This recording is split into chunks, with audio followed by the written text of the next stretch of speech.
For as long as I care to remember, I've always been drawn to the Mourne Mountains.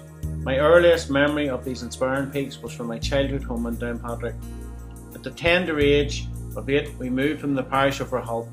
My bedroom, which I shared with my 3 other brothers, had a window facing towards the Mournes. I remember asking my parents, when can I go up there? Like most children that grew up during the 80s, we had no such luxuries as game consoles or social networking.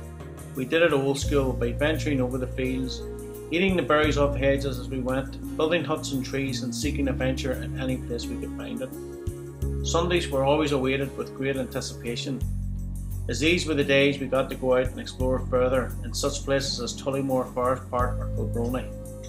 When I got to secondary school, I joined a local youth club, which gave me the chance to experience day hikes in the Mournes.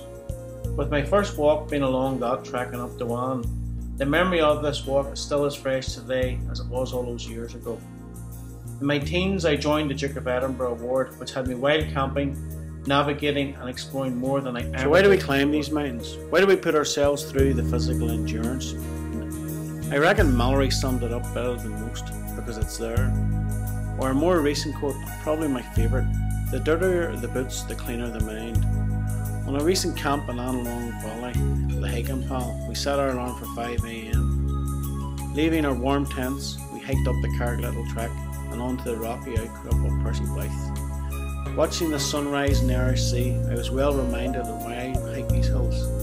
For some, a day's trek in the hills is enough. For those a little bit more daring, wild camping should be considered, with a number of popular spots such as the Shelterstone at Bencrum Reserve or Anlong Woods. Modern camping supplies such as mats, down sleeping bags and Gore-Tex clothing make camping a little bit more comfortable than it's ever been before.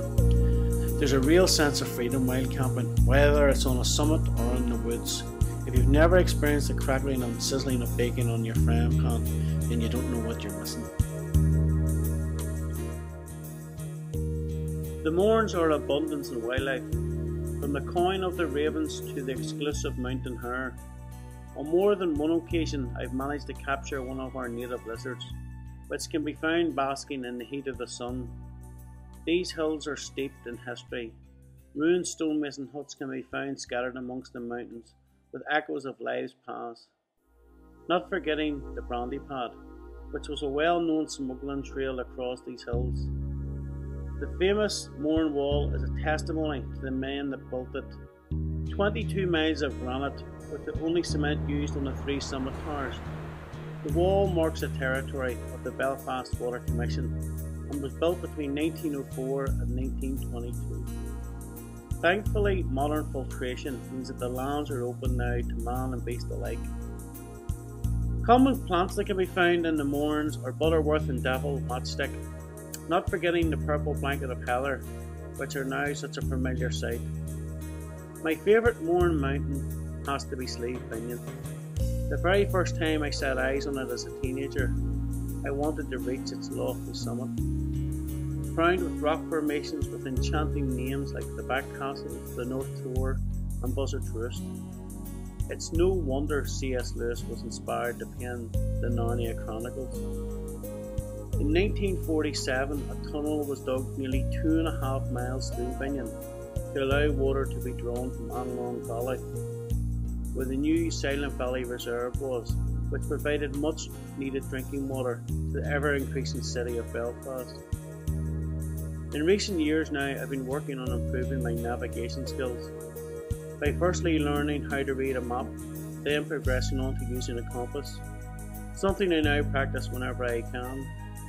You'd be amazed at how easy it is, yet some folk get very stressed by the very idea of it. Another misconception is that you don't need to carry a map. This is an essential piece of kit. There are many ways to get involved in getting out in the mountains, whether it's part of a group or with one of the many outdoor pursuit centres that surround this beautiful area. So, have a look at what you're missing, get out there and enjoy the Mournes. Stay safe, folks.